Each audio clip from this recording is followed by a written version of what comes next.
Assalamualaikum warahmatullahi wabarakatuh. Rezeki haram dan murka Allah. Judulnya rezeki haram dan murka Allah. Kanjeng Nabi Muhammad sallallahu alaihi wasallam dawuh, ya Aliyu, idza ghadaballahu ala akhatin razaqahu malan haraman. He Ali, idza ghadaballahu, nalikane muring-muring sapa Allah ngala akhatin ing atase wong, razaqahu iku titenane paring rezeki sapa Allah ing rezeki sing akeh, malan haraman tapi rezeki sing haram.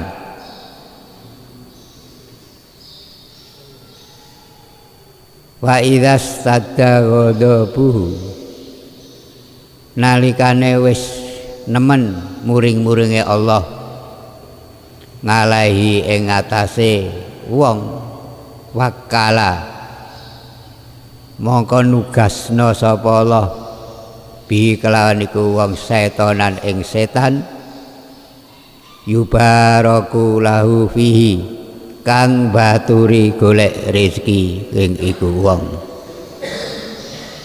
wa yashabuhu lan ngancani sapa setan ing iku wong, wayas ghaluhu bidunya, kelawan nyibukna sapa setan kelawan iku wong ing urusan golek donya, nganit dini nganti lali agama,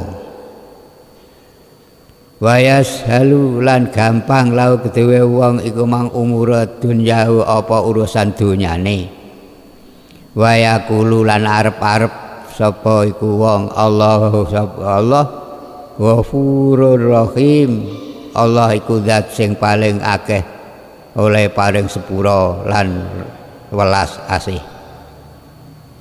Niku makna ijen-ijen, maksude yen Gusti Allah iki bendu muring-muring ning atase wong sing gak tau ibadah, salat ora tau, poso ya ora, ngaji ya ora. Iki justru Allah paring rezeki akeh nanging haram. Dadi niku jaget titenan, diparingi rezeki akeh nanging rezeki sing haram. Fa idza stadaqadabu, nalikane diparingi rezeki akeh nanging kok malah dienggo maksiat, ora dienggo taat marang Allah, iki Allah banget muring-muringe sehingga nugasna setan dikongkon baturi golek rezeki. Lah akhire rezekine gampang nanging haram kabeh, terus ketungkul sibuk isuk wis ngurusi donya, awan ngurusi sore, ngantek lali agama. Niku dawuh Kanjeng Nabi Muhammad sallallahu alaihi wasallam, wis lali agama, duwe arep-arep aku maksiat wong Gusti Allah akeh sepurane, aku rak ya disepura. Maksiat kok arep-arep disepura niki kliru. Sing arep-arep disepura iku mestine taat. Jadi kesimpulane kena dienggo titenan wong sing gak tahu ibadah, gak tahu kok malah rezekine penak, rezekine dienggo haram. Iku titenono, iku mono kena bendune Allah Subhanahu wa taala. Naudzubillah min dzalik. Kaya ngoten artine hadis Kanjeng Nabi dateng Sayyidina Ali ini secara khusus ditugakake dateng Kanjeng Nabi, dateng Sayyidina Ali karamallahu wajhah. Wondene kebalikan. Kosok baline saking hadis niki Kanjeng Nabi Muhammad sallallahu alaihi wasallam niku nggih dawuh sing unine budur rahmana wa'at imut ta'ama wafsus salama tadkhulul jannata bisalam rawahu Tabrani. Nyeritakno iki hadis sapa Imam Tabrani. Dadi nek sampean pengen ora oleh bendune Gusti Allah, ora digedhingi Gusti Allah, malah justru disenengi, budur rahmana. Ibadah ning gone Allah Subhanahu wa taala.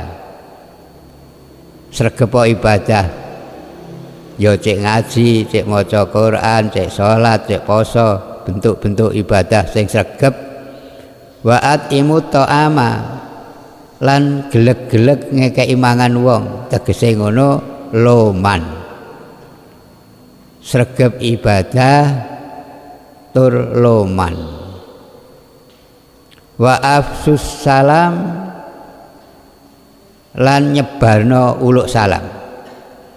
Jadi kapan kepethuk wong ada saya assalamualaikum warahmatullahi wabarakatuh.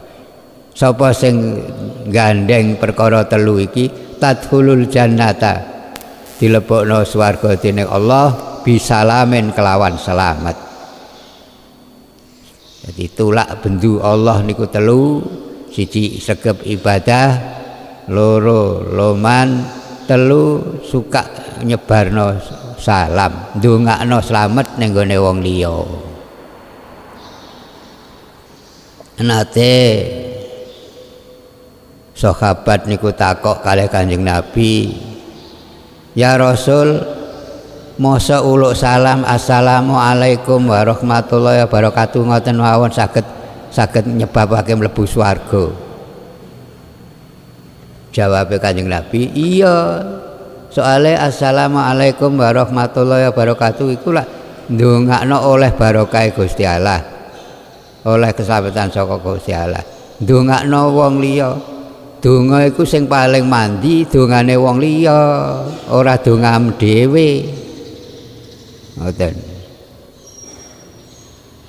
Dadi donga sing mandi iku dongane wong liya.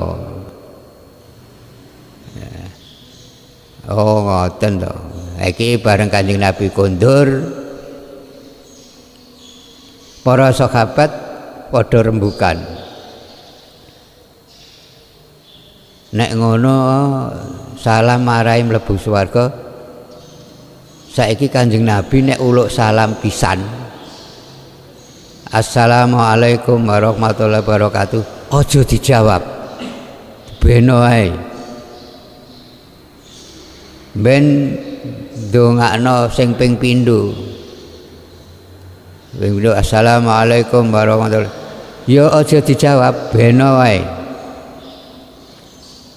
Engko nek wis salam sing ping telu lagi dijawab. Oh iya cocok. Mergo nek didongakno Kanjeng Nabi pisan kurang mantep. Nek dipindhoni mantep, ping telu malah mantep. Wah, iya cocok. Iki upakatane para sahabat sakwise didhawuhi Kanjeng Nabi Muhammad, budur rahmana wa ta'am wa afsus salam. Bareng ana jamaah ngasar, sahabat wis nglumpuk, Kanjeng Nabi lagi rawuh. Kanjeng Nabi uluk salam, assalamualaikum warahmatullahi wabarakatuh. Sahabat sak masjid blas ra ono sing jawab. Kaget Kanjeng Nabi. Lho, ana apa iki? Biasanya aku nek uluk salam ini dijawab kok gak dipindhoni. Assalamualaikum warahmatullahi wabarakatuh. Blas gak ono sing jawab neh. Diping teloni saya banter, assalamualaikum warahmatullahi wabarakatuh. Lagi jawab bareng, waalaikumsalam warahmatullahi wabarakatuh. Kanjeng Nabi takok, katik model iki piye to? Biasanya aku nek salam pisan dijawab, katik saiki ngantek ping telu lagi jawab, maksudem piye? Ngeten lho Kanjeng Nabi.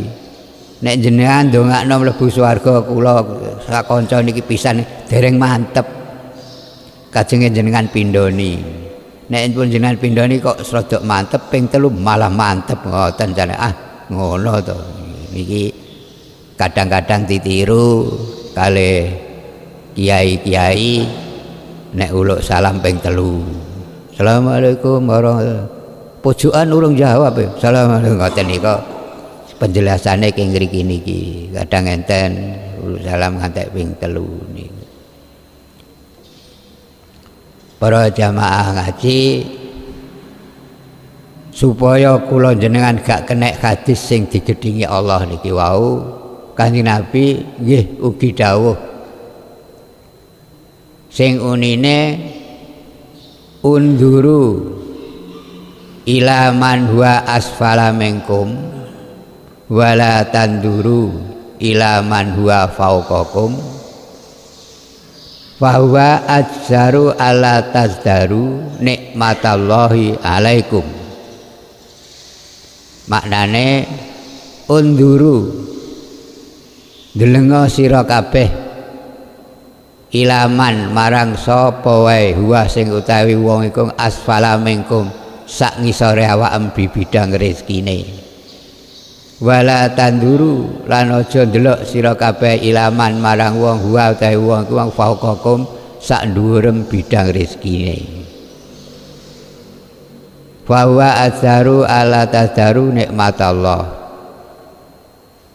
kesimpulannya hadis niki sing kapindho supaya jenengan oleh ridane Allah disenengi Allah di bidang rezeki niki kula jenengan kudu ndelok wong sing sak ngisore nek wis duwe sepeda motor ya alhamdulillah kancaku kaya ana sing urung duwe sepeda motor diontel nek wis iso ontel ya alhamdulillah kancaku jek mlaku ngoten carane nriman ora oleh bendune Allah subhanahu wa ta'ala di bidang rezeki delok wong sing sak ngisore alhamdulillah aku sak dhuwure